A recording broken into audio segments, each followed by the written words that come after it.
ourselves at the center of the universe.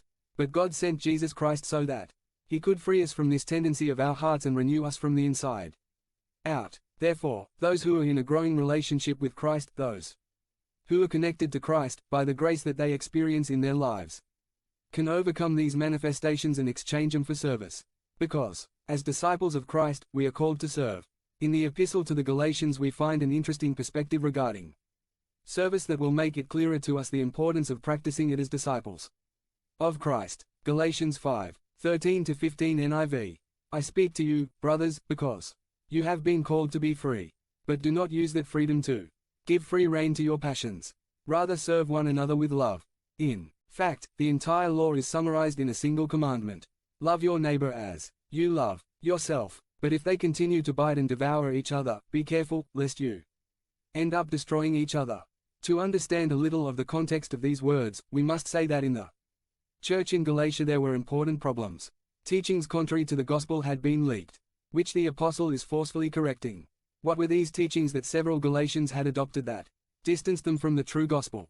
Some teachers had come who had taught that, although Christ had come and done the work of salvation for him, they still needed to obey the commandments of the law of Moses in order to earn the right to be accepted by God as sons.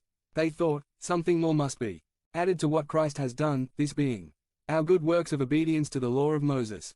If we do not obey the law of Moses, God will not accept us. The Galatians were leaving the pure gospel that they had been taught, the one that said that the person and work of Jesus Christ is the only provision of a gracious God for the sinner.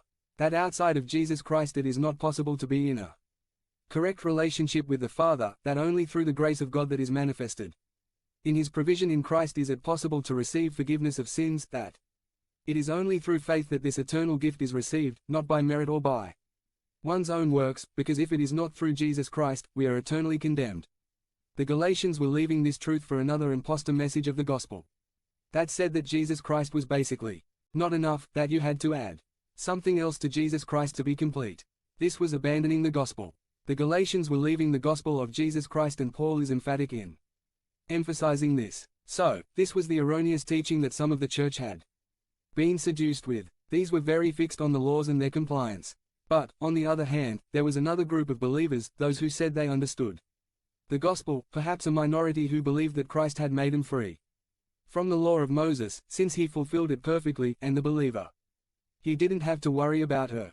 And in their desire for freedom, they were going to the extreme of debauchery, that is, to live a relaxed life without considering Christian duties. So, these two extreme groups were in conflict in the church to the point of raising a very